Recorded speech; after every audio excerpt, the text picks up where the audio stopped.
오늘 어떤 종목군들을 봐야 될지 하나씩 해결해 드리도록 하겠습니다. 이번 시간 헤르메스탁 하창원 본부장과 함께 할게요. 어서 오세요. 네, 안녕하십니까. 네, 안녕하세요. 오늘 또 시청자가 궁금해 저희가 하나의 이슈로 한번 종목들을 골라봤거든요. 네. 오늘 시장에서 가장 많이 거론되는 뉴스가 아닐까 싶은데 바로 덱사메타손이 뭐길래 관련주들이 급등하나 집중 분석해 보도록 하겠습니다. 그럼 가장 첫 번째 질문, 원론적인 질문부터 드릴게요. 네네. 보니까 7,600원, 한 5달러, 단돈 5달러로 코로나를 치료할 수 있나? 이런 아주 어마어마한 이슈가 나왔는데 덱사메타손 어떤 건지 투자해볼까요? 100점 만점에 점수 주시죠. 일단은 뭐 점수는 90점 드리겠고요. 네. 뭐 한 줄로 좀 코멘트를 드리자면은 이제 효능이 좋은 것이 가격까지 싸다라고 좀 정리를 해보도록 하겠습니다. 100점 만점에 90점. 아직 뭐 확실시된 건 아니잖아요. 그렇죠. 그런데 높은 점수 주셨고요. 싼 가격에 효능까지 있다면 뭐 더할 나위 없이 좋지 않겠느냐 이야기해 주셨어요. 그러면 이 WHO가 극찬하고 있는 덱사메타손이 무엇인지부터 우리가 짚어봐야겠죠. 네, 뭐 일단 이 약품 같은 경우는 이제 1957년에 개발된 약품으로서 좀 네. 굉장히 오래된 약품입니다. 우리가 뭐 널리 진짜 웬만한 뭐 피부 질환이라든지 뭐 다양한 병증에 이미 활용이 되고 있고요. 네. 그런 부분들에서 일단 활용도가 너무 높고 그다음 뭐 국내에서도 관련 기업이 많은 이유가 널리 사용되기 때문입니다. 뭐 그렇게 보시면 좋을 것 같고요. 일단은 뭐 안정적인 그런 부분들이나 아니면 뭐 필수 치료제로 이제 세계보건기구에 좀 등록이 되어 있는 이런 약물이기 때문에 활용도는 굉장히 높은 상황이다. 그리고 지금 현재 상황에서 이 약이 좀 주목이 받을 수밖에 없는 게 지금 치료제를 개발을 하고 있지만 어떤 효능이 있을 때 그런 부분들로 이제 사망률을 줄이거나 아니면은 병증이 완화가 될 수 있다면은 충분히 활용이 돼야 되는 게 맞는데 사실 이 약 같은 경우는 이미 오랜 기간 동안 사용이 됐기 때문에 뭐 부작용이나 이런 부분에 대해서는 뭐 거의 어느 정도 다 해결이 됐다라고 보시면 좋을 것 같고요. 근데 이제 뭐 실제로 산소호흡기 에 대한 그런 중증 환자 같은 경우는 약 최대 40% 정도까지 그리고 그냥 산소 치료를 받고 있는 그런 환자들에게는 뭐 20%대까지 좀 확률을 줄여줄 수 있다라는 지금 발표가 나왔기 때문에 이러한 부분들이 좀 나온다는 것 자체가 굉장히 활용도가 높을 수밖에 없다라고 좀 정리를 해볼 수 있겠습니다. 90점을 받았어요. 그래서 오늘 관련주들이 뭐 시가부터 강한 매수로 시작을 했는데 네. 관련주들 어떤 것들이 있는지 한번 하나씩 짚어보도록 하겠습니다. 덱사메타손 관련주 한번 빠르게 짚어보고 갈까요? 부강약품과 국제약품, 그리고 영진약품, 한독, 유한제약, 동아약품, 신일제약이 있는데 이 중에서 저희가 다 다뤄보기는 어려우니까 네 가지만 꼽아봤거든요. 하나씩 확인해 보겠습니다. 첫 번째, 이 중에서 가장 큰 매수세가 오늘 몰려오면서 상한가로 직행한 종목입니다. 신일제약인데요. 네. 주가로만 보면은 오늘 덱사메타손의 대장주는 약간 나다 이런 느낌이거든요. 그렇죠. 신일제약은 100점 만점에 몇 점 받을 수 있을까요? 85점 정도라고 좀 말씀을 드릴 수 있겠습니다. 네. 그리고 이 종목은 이제 주가도 다른 종목군들보다 빠르고 실적도 지금 무난하게 상승을 해주고 있거든요. 그래서 그런 부분들을 좀 집중해서 보실 필요성이 있겠다라고 정리를 해보도록 하겠습니다. 사실 이 네 종목이 다 하나 이슈로 묶여있기 때문에 답변들이 좀 비슷할 수 있는데 네. 신일제약은 다르다는 게 오늘 상한가를 직행했고 안 풀리고 있다는 거잖아요. 그렇죠. 그만큼 무언가 자신만의 모멘텀이 있을 것 같은데 뭐라고 보시나요? 사실은 이렇게 좀 테마주로 형성이 되었을 때 이제 한 종목은 상한가고 나머지 종목군들이 상한가로 진입을 못했을 때 과연 어떤 부분 때문에 이 종목만 올랐을까라고 좀 고민을 많이 하실 거예요. 그래서 저도 똑같은 고민을 좀 해봤는데 일단 이 종목 같은 경우는 굉장히 저평가되어 있다라는 그런 이제 관심도가 많이 있는 상황입니다. 아무래도 뭐 부채도 낮고 뭐 유보율도 굉장히 높은 상황이고요. 또 실적적인 부분도 이제 전자공시 시스템에서 그런 관련된 자료들을 좀 보시면 실적도 지금 꾸준히 상승하고 있습니다. 뭐 매출액 그리고 영업이익 그리고 손익 모두 다 좀 크게 상승을 해주고 있는 상황이고요. 사실 제약주에서 그렇게 관련돼서 좀 상승하기는 좀 어려운데 그런 부분들이 좀 있다라고 보시면 좋을 것 같고요. 또 OEM 관련돼서 좀 제조를 하는 부분들도 있습니다. 그래서 전문의약품 쪽과 OEM 이런 관련된 매출이 75% 정도에 달할 정도로 관련된 매출이 높기 때문에 그러한 부분들이 또 부각이 될 수 있다는 점을 또 참고적으로 보실 수 있기 때문에 일단 좋다라고 보실 수 있겠고요. 그리고 이제 뭐 이런 부분들도 있긴 있습니다. 이제 뭐 전체적인 그런 제약 시장에서 봤을 때 이제 신일제약이 가지고 있는 그런 파이 자체는 굉장히 낮지만 앞으로 뭐 OEM이나 이런 가능성을 봤을 때는 충분히 가능성이 있다라고 보시면 좋을 것 같고요. 지금 뭐 매수 잔량도 지금 엄청납니다. 지금 좀 줄어들긴 했지만 아직도 650만 주가 매수 잔량으로 깔려 있기 때문에 사실 오늘 장에서 상한가가 풀리기는 거의 불가능하지 않을까라고 생각을 하고 있고요. 뭐 연달아 상한가를 갈 수 있을 만큼 좀 기대가 되는 거가 아무래도 지금 뭐 이 종목 같은 경우는 다른 종목군들로 비교를 해봤을 때 뭐 이따가 차트 볼 때 좀 말씀드리겠지만 굉장히 좀 시작 단계에 있는 그런 상황이거든요. 그렇기 때문에 오히려 좀 더 강하게 움직일 수 있는 그런 자리이지 않았나라고 좀 정리를 해보도록 하겠습니다.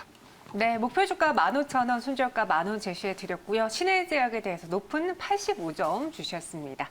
이어서 두 번째 종목, 제가 봤을 땐 주가상으로 오늘의 두 번째 부대장이라고 봐야 될 것 같은데 대원제약이거든요. 대원제약도 대원 덱사메타손을 갖고 있어요. 실제 수혜주가 될 수 있는지 오늘 뭐 다른 경제 채널에서도 이 종목 이야기 하던데 네네네. 하정원 대표님, 본부장님은 어떻게 보세요? 저는 일단은 좀 지켜봐야 되지 않을까라고 생각을 하고 있고요. 뭐 네. 점수로 봤을 때는 80점 정도 드리도록 하겠습니다. 아무래도 신일제약보다는 조금 낮게 드리겠고요. 그래도 뭐 여전히 이러한 좀 상승의 가능성을 좀 열어두고 봐야 되지 않을까라고 좀 정리를 해보도록 하겠습니다. 대장주의 상승은 살펴보자 이야기해 주셨고요. 오늘 이 종목도 상한가를 기록하긴 했어요. 그런데 그렇죠. 다시 내려온 거거든요. 대원제약 거래량도 폭등했던데 어떤 회사인지 실질적인 수혜 가능성도 한번 점쳐볼게요. 사실 뭐 실질적인 수혜 가능성은 뭐 신일제약 같은 경우는 OEM 관련된 그런 부분도 있고 물론 대원제약도 실적적인 부분에서는 좋습니다. 이 종목도 뭐 신일제약과 마찬가지로 뭐 영업이익이나 매출액, 단기 순이익 다 상승을 해주고 있고 좀 안정적으로 성장을 하고 있습니다. 다만 이제 이 종목이 조금 더 급락이 좀 나올 수밖에 없었던 이유는 최근에 이런 차트 흐름들이 봤을 때 급등이 나왔을 때 빠르게 차익 실현 매물들이 좀 나오고 있기 때문에 아무래도 신일제약과는 조금은 차이가 있죠. 뭐 최근에 이제 뭐 윗꼬리가 좀 달리긴 했지만 이거는 이제 전고점 부근에서 한번 눌렸다. 뭐 차익 실현 매물이나 이런 걸로 눌렸다라고 보시면 좋은데 대원제약 같은 경우는 진짜 완벽한 좀 급등주의 모습들이 나오고 있습니다. 그렇기 때문에 아무래도 뭐 거래량이 많이 나온다고 하더라도 이 종목에 바로바로 연달아 상한가를 갈 것이다라는 기대감은 상당히 떨어질 수밖에 없습니다. 그 이유가 이제 굉장히 기대감이 있어서 주가가 급등하다가도 이렇게 장대의 음봉이 만들어지고 있는 그런 차트 흐름이 나타나고 있기 때문에 투자자 입장에서는 굉장히 좀 불안할 수 있다는 거죠. 그렇기 때문에 장중 등락폭이 보다 더 강할 수밖에 없는 부분이다라고 보시면 좋을 것 같고요. 사실 실질적인 수혜는 관련돼서 아까 뭐 표로 정리해서 보여주셨지만 정말 너무나도 많은 기업들이 하고 있습니다. 그렇기 때문에 그게 이제 영국 쪽에서 지정이 되더라도 이미 오랜 기간 판매가 되고 있었고 그 지역에도 이제 판매를 하는 분명 그런 제약회사들이 많이 있을 것이기 때문에 이 부분이 지정됐다라고 해서 무조건적으로 뭐 크게 상승할 것이다라고 보기는 지금 당장은 어렵습니다. 근데 만약에 그런 부분을 진행이 되고 실질적으로 결과치로 이제 명확하게 수치화되기 시작한다면은 전 세계적으로 수요가 늘어날 수 있기 때문에 뭐 그런 부분들이나 뭐 국내에서 수요의 증가 이런 부분들로 조금의 추가적인 이 기대감에 따른 상승은 좀 기대해 볼 수 있지 않을까라고 정리를 해보도록 하겠습니다. 네, 대원제약은 한 요 몇 거래 사이에 롤러코스터를 탔더라고요. 네. 거래량도 붙으면서 가격 전략은 어떻게 세워볼까요? 네, 뭐 해당 종목 같은 경우는 사실 이렇게 급등하는 종목군들을 제가 매수매도 말씀드릴 때는 항상 분봉을 좀 보시라고 말씀을 드리고 있습니다. 그래서 분봉으로 좀 접근을 해보시면 좋을 것 같고요. 일단 이 종목 같은 경우는 17,500원 라인부터 18,800원 라인까지 좀 갭이 있는데 이 부분까지는 조금 가능성을 열어보시면 좋을 것 같습니다. 사실 오늘 장에서도 충분히 이 부분에서 이제 뚫고 내려가서 밑에 이평선까지 갭을 메우는 모습이 나올 수도 있었는데 아무래도 테마 자체가 굉장히 강하고 신일제약이 좀 강하게 버텨주고 있기 때문에 그런 부분에서 다시 좀 장중 반등이 나오지 않았나라고 생각을 하고 있습니다. 장중 급등락이 좀 심하게 나타나는 종목이기 때문에 물론 뭐 단기적으로 바로 이제 초단타로 접근을 하시려고 하신다면 분봉 보시고 바로 매수해서도 상관없겠지만 뭐 그래도 난 하루 이틀 좀 큰 랠리를 보겠다라고 하시는 분들은 이렇게 갭 있는 부분에서 좀 안정적으로 매수를 해주시면 좋을 것 같고요. 이 종목 같은 경우는 저는 추가적으로 상승이 나타나 줄 것으로 생각하고 있습니다. 충분히 전고점을 한번 돌파해 줄 것이라고 예상이 되고 있고요. 단기적으로 목표가는 24,000원 정도까지 생각을 해보시되 장중 굉장히 좀 급등이 나왔을 때는 빠르게 수익 실현해 주시는 게 좋을 것 같다라고 말씀을 드리겠고요. 만약에 제가 말씀드린 매수 밴드에서 매수를 해주신다고 했을 때는 손절 라인은 16,000원 정도로 제시를 해드리도록 하겠습니다. 네, 이어서 두 번째 종목 더 만나보도록 하겠습니다. 세 번째 종목인데요. 구강약품이고요. 네가 왜 여기서 나와? 이거는 제가 요즘 유행하고 있는 제목을 한번 따봤어요. 네. 부강약품이 이전엔 레보비레 때문에 그렇게 열광을 보여주면서 주가가 급등하다가 오늘은 또 하나의 이벤트, 모멘텀을 더 가졌거든요. 네. 그럼 점수는 더 높아졌을까요? 100점 만점에 몇 점이죠? 85점 드리도록 하겠습니다. 네. 사실 이 종목 같은 경우는 저번 주에 제가 다뤘었던 건데, 네. 여전히 코로나19로 굉장히 미소 짓고 있다라고 좀 정리를 해보도록 하겠습니다. 85점 높은 듯 하지만 너무 높지는 않은 점수라서 제가 네. 이야기를 한번 해볼게요. 레보비르의 덱사메타손까지 모멘텀 부자로도 불리는데 이 코로나19 치료제 최대 수혜주가 아닐까요? 그렇죠. 지금 뭐 단순히 봤을 때는 최대 수혜주라고 볼 수 있습니다. 뭐 일단은 뭐 임상 이상도 빠르게 좀 진행이 되고 있다라는 거는 뭐 다들 알고 계실 거고요. 그게 이제 8월 중으로 좀 결과가 나오지 않을까라고 이제 저번 주에 좀 말씀을 드렸습니다. 뭐 8개의 그런 대학 병원에서 지금 관련된 부분들이 좀 진행이 되고 있는 상황이고요. 여기에다가 오늘장에서 이제 덱사메타손에 대한 그런 부분까지 좀 이어져서 관련주로서 좀 주가의 상승이 나오고 있습니다.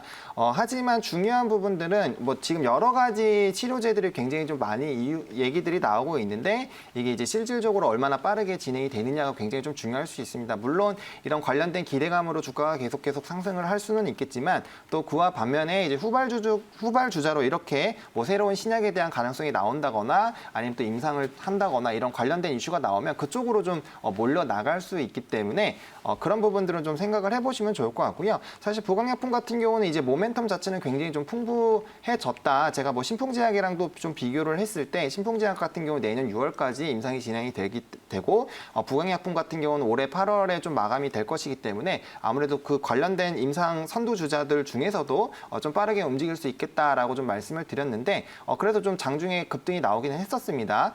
근데 제가 봤을 땐 추가적으로 상승은 더 나올 수는 있습니다. 더 나올 수는 있지만 이렇게 장중 등락폭이 나올 수밖에 없는 이유가 이렇게 새로운 신약이 나오거나 아니면 관련된 부분들에서 변동이 생겼을 때는 빠르게 차익 실현 매물들이 나온다는 거는 항상 염두에 두시고 좀 투자를 해보셔야 되지 않을까라고 정리를 해보도록 하겠습니다. 제가 오늘 그래서 부강약품을 좀 눈여겨보면서 토론방에 들어가 봤는데 네. 오늘 시가에 물렸다라고 말씀하신 분들이 많으시더라고요. 또 속았다 부강약품 오늘 이 고가에 올라가서 들어가서 어떡하지 싶은데 부강약품 그러면은 오늘 시가에 들어가신 분들을 위한 대응 전략도 세워볼까요? 네, 사실은 이 종목 같은 경우에 제가 저번 주에도 매수 밴드를 38,000원부터 39,000원 사이에서 좀 매수를 해보시고 제가 저번 주에는 목표가 48,000원 정도까지 바라보실 때 급등 나오면 정리하라고 말씀을 드렸었습니다. 근데 뭐 여전히 매수 밴드는 37,500원부터 39,000원 라인까지 조금 이렇게 보시면 좋을 것 같아요. 이 부분에도 갭이 나와 있기 때문에 해당 부분에서 좀 매수를 해주시는 게 좀 안정적일 수 있겠다라고 말씀을 드리겠고요. 여전히 지금 오늘 고가보다는 더 높게 올라갈 거라고 생각은 하지만 장중에 이렇게 벌써 2번이나 윗꼬리가 생겼기 때문에 관련된 흐름들을 좀 봤을 때는 46,000원 정도까지의 그런 호가 부근에서 매도를 하시는 게 좀 안정적이지 않을까라고 생각을 말씀을 드릴 수 있겠고요.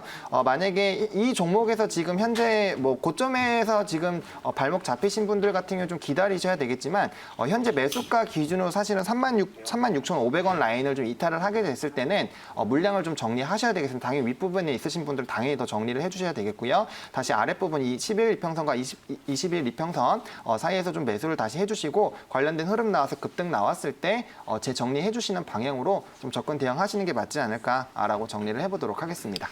오늘 좀 시가에 들어가신 분들은 지금 가격이 걱정되실 텐데요. 그래도 네. 목표 주가, 손절가 앞에 기억해 주시기 바라겠고요. 마지막 시청자가 궁금해 덱사메타손 관련주 JW 중해제약으로 한번 볼게요. 가진 게 정말 많아요. 근데 네. 시가총액이 좀 무겁다라는 게 단점일 것 같은데 어떻게 보세요? 100점 만점에 몇 점 받을 수 있을까요? 일단 80점을 드리겠고요. 네. 그다음에 지금 이 중해제약도 오늘 이제 코로나19 치료제 본인들도 나서겠다라고 해서 지금 이제 공시가 나오고 이제 맞아요. 뉴스들이 많이 나왔거든요. 그래서 그런 부분들을 좀 집중해서 보실 필요성이 있지 않을까라고 정리를 해보도록 하겠습니다. 찾아보니 뭐 항바이러스 치료제도 있고 솔직히 수액 많이 나가잖아요. 엄청 많이 입원하시는 나가죠. 네. 분들이 많다 보니까 그리고 여기에 마스크까지 덱사메타손 모멘텀들이 많은데 중해제약의 가장 큰 효자 제품은 뭘까요? 뭐 말씀해주신 것처럼 사실은 효자 제품 같은 경우는 이제 수액 쪽이 제일 높습니다. 네. 일반 수액과 이제 영양 수액 쪽이 판매 비중이 약 44% 정도가 됩니다. 그래서 굉장히 높은 네. 비중을 차지를 하고 있고요. 뭐 제품적으로 봤을 때는 뭐 위너프, 그다음 위너프 프레리 그 관련된 부분들의 매출이 굉장히 높다라고 보시면 좋을 것 같습니다. 뭐 그 외에도 뭐 사실은 뭐 포도당 부분도 있고요. 또 이제 콤비플렉스리, 뭐 리바로 이런 것처럼 매출 비중이 높은 부분에 대한 상품들에 대한 공시들이 많이 나와 있습니다. 그거는 이제 전자공시 시스템에서 뭐 분기보고서나 관련된 부분에서 사업 내용 쪽 보시면은 자세하게 확인을 해 보실 수 있으니까요. 그 부분을 좀 참고해 보시면 좋을 것 같고요. 어쨌든 이 종목 같은 경우는 이런 수액 부분에서 굉장히 좀 많은 비중이 좀 차지를 하고 있고, 뭐 사실 이제 그 관련돼서 기사를 쳐 보시면 매출 비중이 지속적으로 좀 높아지고 있다라는 부분들을 좀 확인을 해 보실 수 있습니다. 그래서 효자 상품은 일단 수익 쪽이 굉장히 좀 많은 비중을 차지를 하고 있다라고 좀 보시면 좋을 것 같습니다. 앞서 신일제약은 85점을 받았고 오늘 상한가를 기록했는데 그 네. 종목의 시총은 1,000억 원대예요. 근데 네. JW 중해제약은 모멘텀 부자지만 시총이 8천억 원이 넘기 때문에 그런 걸까요? 가담하는 느낌인데 가격 전략은 어떻게 세워야 될지 차트 보면서 이야기해 볼게요. 네, 사실 뭐 시총 네. 8,600억 뭐 요 정도 수준은 높다라고 하긴 좀 어렵습니다. 오, 그래요? 제가 이제 저번 주에 셀트리온도 그렇고 삼바도 그렇고 굉장히 시총은 엄청나지만 셀트리온하고 비교하면 애기네요. 그렇죠. 네. 엄청 애기죠. 그리고 그 종목군들도 신고가를 지속적으로 갱신을 했잖아요. 제가 말씀드린 것처럼. 그리고 뭐 이 종목도 마찬가지입니다. 그래서 시총이 중요한 게 아니라 사실은 이 종목 같은 경우 이제 과거 차트 흐름을 봤을 때 이 부분에서 한번은 좀 물량 조정들이 나와줘야 됩니다. 지금 뭐 이 일봉으로 봤을 때 2018년 6월 달까지의 그런 차트 부분까지 이제 겨우 돌아온 겁니다. 그럼 사실 이 부분에 주식 투자를 하시던 분들은 지금 거의 한 2년 만에 본전 자리에 오는 거기 때문에 아무래도 좀 답답함들이 좀 많이 있으셨겠죠. 그래서 그런 부분들이라고 보시면 좋을 것 같고요. 사실 이게 무거워서 안 가기보다는 이 지금 종목군들이 지금 차트의 흐름으로 봤을 때는 요 매물대 사이에 있기 때문에 사실은 어느 정도 좀 천천히 가야 되고 횡보도 해야 되고 물량의 소화들이 좀 나와줘야 된다라고 생각하시면 좋을 것 같습니다. 그래서 시총에 대한 그런 생각은 좀 버리시면 좋을 것 같고요. 뭐 이 종목 같은 경우는 앞서 말씀해 주신 것처럼 지금 모멘텀들은 굉장히 많이 있는 상황입니다. 그렇기 때문에 뭐 매수 같은 경우는 38,500원 라인부터 4만 원 라인까지 조금 매수를 좀 진행해 주시면 좋을 것 같습니다. 이 부분이 좀 박스권이 그래도 단기적으로 형성이 되어 있기 때문에 분봉상 좀 이 부분에서 매수를 하시면 좀 안정적으로 물량 모으실 수 있겠다라고 말씀을 드리겠고요. 그다음 목표가 같은 경우는 47,500원으로 전고점 부근 2018년 이제 8월 기준으로 봤을 때 이 부분 고점까지는 충분히 한번 도달이 가능하지 않을까라고 생각을 하고 있고요. 만약에 제가 말씀드린 매수 밴드에서 좀 매수를 진행해 주신다라고 했을 때는 37,000원 부근에서 조금 손절 라인 명확하게 잡고 대응을 해주시는 게 좋지 않을까라고 정리를 해보도록 하겠습니다. 네, 목표 주가 47,500원, 손절가 37,000원. 오늘 이렇게 덱사메타손 관련주 쭉 훑어봤고요. 또 이에 대한 이야기 잠시 후에 이어지니까 채널 고정해 주시기 바랄게요. 본부장님 여기서 인사드리겠습니다. 고맙습니다. 네, 감사합니다.